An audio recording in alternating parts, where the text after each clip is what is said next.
പൊന്തുന്ന സാധനം അങ്ങനെ പൊന്തോ. ഇതെന്താ സാധനം? ഇതാണ്ടില്ല, ഒന്ന് വെറുതെ ആളില്ലാണ്ട് ആടിക്കൊണ്ടിരിക്കുന്നു. മൊത്തത്തില് കൊള്ളാം. കണ്ണാട വയ്ക്കാം ആദ്യം. അവള് കൊള്ളാം, അതാണ് നീ ഉദ്ദേശിച്ചത്. അപ്പൊ അടുത്തായിട്ട് നമ്മൾ കയറാൻ പോകുന്നതാണ് ഊഞ്ഞാല്.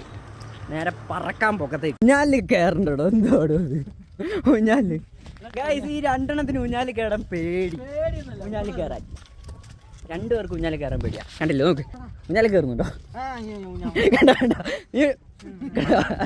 രണ്ടിറക്കും പേടിയാ. പേടിയില്ല. ഇതാണ് നമ്മളെ കാരപ്പുഴ ഡാം. ഡാമിൽ വെള്ളം കുറവാണ്, എന്നാലും ഷട്ടർ തുറന്നിട്ട്. ഗൈസ്, അപ്പോൾ നമ്മൾ രാവിലെ അങ്ങോട്ട് വന്നതാണ്. അപ്പം നമ്മൾ പോവുകയാണ്. ഇവിടെ നല്ല അടിപൊളിയാണ്. സിപ്ലൻസിൽ കയറി ആകെ 2-3 റൈഡ്സിലാണ് കയറി കിട്ടുള്ളൂ. എല്ലാം ഫ്രീ ആയിരുന്നു. നമുക്കിവിടെ എല്ലാം ഫ്രീ ആയിരുന്നു. ഇത് ആശാൻ എല്ലാം ഫ്രീ ആയിട്ട് മേടിച്ചു.